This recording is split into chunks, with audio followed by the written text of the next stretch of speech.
اگر آپ کو شوگر یعنی ڈائبٹیز کا حملہ ہو چکا ہے اور شوگر کنٹرول نہیں ہو رہی ہو، اور اس کے علاوہ جن لوگوں کی شوگر کنٹرول ہو بھی رہی ہے لیکن دن بدن ان کا وزن گرتا چلا جا رہا ہے، کم ہوتا جا رہا ہے، اس کے علاوہ ان کے جسم میں شدید درد رہنا شروع ہو گیا ہے، جسم کے کندھوں میں، بازوؤں میں، ٹانگوں میں، اور اس کے علاوہ جسم کے مختلف اعضاء میں ہر وقت درد رہنا شروع ہو گیا ہے، ٹانگیں سن ہونا شروع ہو گئی ہیں۔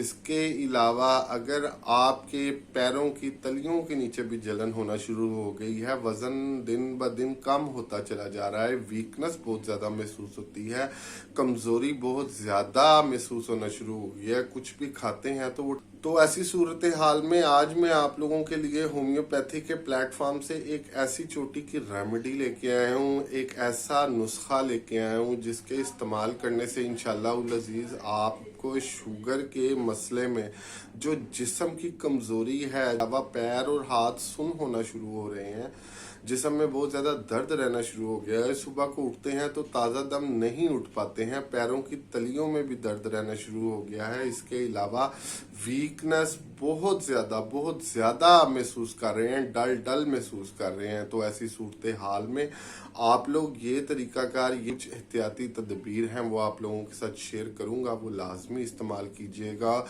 انشاءاللہ آپ کو بہت زیادہ فائدہ حاصل ہوگا، اور شوگر کے مریضوں کی جو کمزوری ہے، جو ویکنس ہے، وہ انشاءاللہ اس دوائی سے ٹھیک ہو جائے گی۔ تو السلام علیکم دوستو، کیسے ہیں آپ سب؟ میں ہوں آپ کا ہوسٹ ڈاکٹر علی حسنین، اور آپ دیکھ رہے ہیں میرا YouTube channel health with doctor Ali Hasnain.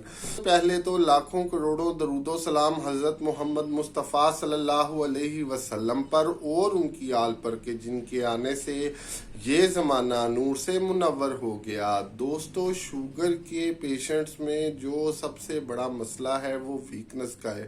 اللہ تعالیٰ نے ہمارے جسم میں جو پینکریاز یعنی لبلبا پیدا کیا ہے، اس کا مقصد جسم کے اندر خون میں انسولین اور گلوکوز فراہم کرنا ہے۔ ایک تو یہ گلوکاگون بیٹا سیل جو ہے وہ گلوکاگون پروڈیوس کرتا ہے، اور دوسرا انسولین پروڈیوس کرتا ہے۔ اب ہوتا اس طریقے سے ہے کہ جب بیٹا سیلز میں کسی قسم کا ڈیمیج آ جاتا ہے، کوئی پرابلم آ جاتی ہے، تو جو ہمارا لبلبا ہے اس میں اگر تو گلوکاگون زیادہ بننا شروع ہو جائے تو خون میں شوگر کی یعنی ڈائبٹیز میں شوگر کی مقدار زیادہ ہو جاتی ہے، اور اس کے علاوہ اگر آپ دیکھیں تو انسولین جو بنتی ہے وہ اس شوگر کے مقدار کو کم کرتی ہے۔ جب یہ انسولین کی مقدار بننی خراب ہو جاتی ہے تو شوگر کی مقدار زیادہ بننا شروع ہو جاتی ہے۔ اس صورتحال میں آپ لوگوں کو ڈائبٹیز کا حملہ یعنی شوگر کا حملہ ہو جاتا ہے، شوگر زیادہ رہنا شروع ہو جاتی ہے۔ اب جتنی کم انسولین بن رہی ہے اتنی ہی زیادہ شوگر زیادہ بن رہی ہے، اور وہ مینٹین نہیں ہو پا رہی ہے۔ اور دوسری صورتحال میں اگر انسولین زیادہ بننا شروع ہو جاتی ہے، گلوکاگون کم بننا شروع ہو جاتا ہے، ایسی صورتحال میں آپ لوگوں کو شوگر کی کمی رہنا شروع ہو جاتی ہے، آپ کے جسم میں شوگر کم ہونا شروع ہو جاتی ہے۔ تو دوستو، شوگر زیادہ ہونا بہت زیادہ خطرناک بیماری نہیں ہے، جبکہ شوگر کم ہو جانا بہت زیادہ خطرناک بیماری ہے۔ اصل میں شوگر جن کی ایکسیڈ رہتی ہے وہ زیادہ دیر تک اپنے آپ میں سروائیول ان کے اندر ہوتا ہے، وہ زیادہ سروائیو کر جاتے ہیں، لیکن جن کی شوگر بہت کم ہو جاتی ہے، کم ہونا شروع ہو جاتی ہے، تو اچانک ان لوگوں میں ڈیتھ یعنی موت واقع ہو جاتی ہے۔ تو ایسی صورتحال میں دونوں صورتوں کو لے کر آپ لوگوں نے سیریس رہنا ہے اور اپنی شوگر کو مینٹین رکھنا ہے، تاکہ آپ کے جسم میں خون کی حرکت ٹھیک ہو سکے۔ جب جسم میں خون کی حرکت برابر اور مستقل رہے گی تو دوسرے آرگنز تک خون کے ذریعے نیوٹریشنز پہنچ سکیں گے۔ خون نہ گاڑھا ہوگا نہ پتلا ہوگا، اور نیوٹریشنز ٹھیک طریقے سے تمام آرگنز تک جسم میں خون سرکولیٹ کرے گا۔ تو آرگنز جس طرح دل، گردے، جگر وغیرہ یہ خراب نہیں ہوں گے.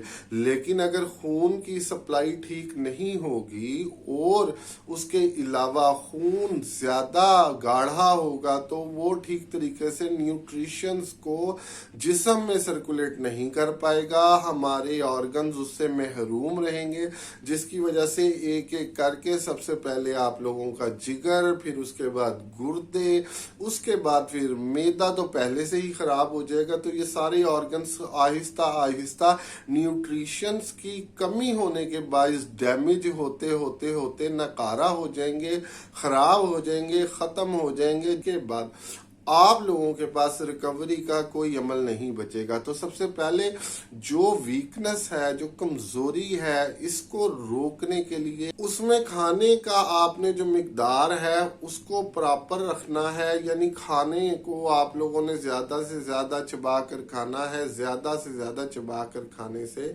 آپ لوگوں کے معدے میں وہ جاتے ساتھ ہی ہضم ہو جائے گا. اس کے نیوٹریشنز آپ لوگوں کے جسم میں اثر کرنا شروع کر دیں گے. شوگر جیسی مرض میں بھی آپ لوگوں کو موشن نہیں لگیں گے بار بار. جب موشن لگیں گے تو اس سے نیوٹریشنز کم ہوں گے اور آپ لوگ ویکنس کی طرف جائیں گے اور ویکنس میں وزن گرنا شروع کر دے گا. اس کے علاوہ ڈیلی ایکسرسائز لازمی کریں. 3 سے 4 کلومیٹر اگر آپ واک کرنے میں ڈیلی اپنے اس روٹین کو فٹ اور پرفیکٹ کر لیتے ہیں تو ہو ہی نہیں سکتا کہ آپ کے جسم پر شوگر اثر کرے زیادہ اور آپ لوگوں کے آرگنز جو ہیں وہ متاثر ہونا شروع ہو جائیں. کیونکہ واک کرنے سے آپ لوگوں کے جسم میں حرارت، ہیٹ پیدا ہوتی ہے، جس سے خون گاڑھا نہیں ہوتا بلکہ پتلا ہونا شروع ہوتا ہے، جس سے جسم میں خون کی سرکولیشن ٹھیک ہوتی ہے اور آپ لوگوں کو اس سے تھکاوٹ، کمزوری اور ویکنس نہیں ہوتی ہے اور آپ لوگوں کو بہت زبردست بینیفٹ اس کا ملتا ہے. اس کے علاوہ ایسی تمام اشیاء جو کہ زیر زمین اگتی ہیں جس طرح آلو ہیں اور اس کے علاوہ بہت ساری چیزیں، ان کو استعمال کرنا بند کر دیں. اس کے علاوہ گوشت، یخنی اور اس کے علاوہ سبزیاں، ان تینوں چیزوں کو اپنی روزمرہ روٹین میں ایڈ کریں گے تو آپ لوگوں کے جسم میں طاقت پیدا ہوگی. یخنی کا زیادہ سے زیادہ استعمال کریں گے تو آپ لوگوں کو بہت زیادہ بینیفٹ ہوگا. اس کے علاوہ اپنے زخموں کا خاص خیال رکھیں گے کہ جہاں پہ بھی شوگر کے مریض کو زخم ہو جائے تو وہ میری زخم والی ویڈیو لازمی دیکھیں. زخم بھر جائے گا لیکن آپ نے بہت زیادہ خیال کرنا ہے، بہت زیادہ خیال کرنا ہے. شوگر کے مریضوں کے زخم بہت جلدی نہیں بھرتے ہیں اور پھر جسم میں وہ حصہ کاٹنے کی نوبت آ جاتی ہے. تو دوستو یہ احتیاطی تدابیر آپ لوگ لازمی شیئر کریں. اس کے علاوہ آپ لوگوں کے ساتھ جو ریمیڈی ہے وہ یہ ہے کہ آپ لوگوں نے یہ والی ہومیوپیتھک ریمیڈی جس کا نام ایسڈ فاسفوریکم ہے، یہ آپ لوگوں نے جرمنی کی ولما شوابے کی کیو کی ریمیڈی میں آپ لوگوں نے پوری دنیا میں کسی بھی میڈیکل سٹور جو کہ ہومیوپیتھک میڈیکل سٹور ہے وہاں سے خرید لینی ہے. اس کے آپ لوگوں نے 25 قدرے نیم گرم پانی میں صبح کو نہار منہ، دوپہر کو کھانا کھانے سے پہلے اور رات کو 15 سے 20 منٹ پہلے نیم گرم پانی میں 1 گھونٹ پانی میں پی لینے ہیں. آپ لوگ دیکھیں گے، آپ لوگ حیران رہ جائیں گے کہ کس طریقے سے آپ لوگوں کے جسم کی کمزوری، شوگر بڑی بھی ہوگی یا کم بھی ہوگی، کسی بھی صورت میں جسم کی کمزوری دور ہونا شروع ہو جائے گی. آپ کے جسم میں سن ہونے کا احساس کم ہونا شروع ہو جائے گا. اس کے علاوہ آپ لوگوں کے خون میں حرارت پیدا ہونا شروع ہو جائے گی، ایک طاقت پیدا ہونا شروع ہو جائے گی جس سے آپ لوگ دوبارہ سے اپنی لائف میں واپس آنا شروع ہو جائیں گے. کھانا کھائیں گے تو وہ ہضم ہوگا جس سے آپ لوگوں میں نیوٹریشنز کی جو کمی ہو رہی تھی وہ بھی ٹھیک ہو جائے گی. تو دوستو یہ ہومیوپیتھک ریمیڈی آپ لوگ لازمی یوز کیجئے گا. میں نے اپنی کلینکل پریکٹسز میں اتنے پیشنٹس جن کو یہ ریکمینڈ کی ہے ان کو بہت زبردست ریزلٹس ملے ہیں اور اس کے علاوہ پوری دنیا میں جتنے ہومیوپیتھک ڈاکٹرز پریکٹس کر رہے ہیں، ورک کر رہے ہیں، وہ بھی اپنے پیشنٹس کے لیے اس کا انتخاب کرتے ہیں. تو دوستو یہ آپ لوگ لازمی استعمال کیجئے گا اور جب آپ ٹھیک ہو جائیں تو شکریہ ادا کرنا کمنٹ سیکشن میں مت بھولیے گا. اور اس کے علاوہ اگر آپ کسی مرض میں مبتلا ہیں اور باوجود علاج کرانے کے آپ لوگوں کو شفا حاصل نہیں ہو رہی، آرام نہیں مل رہا،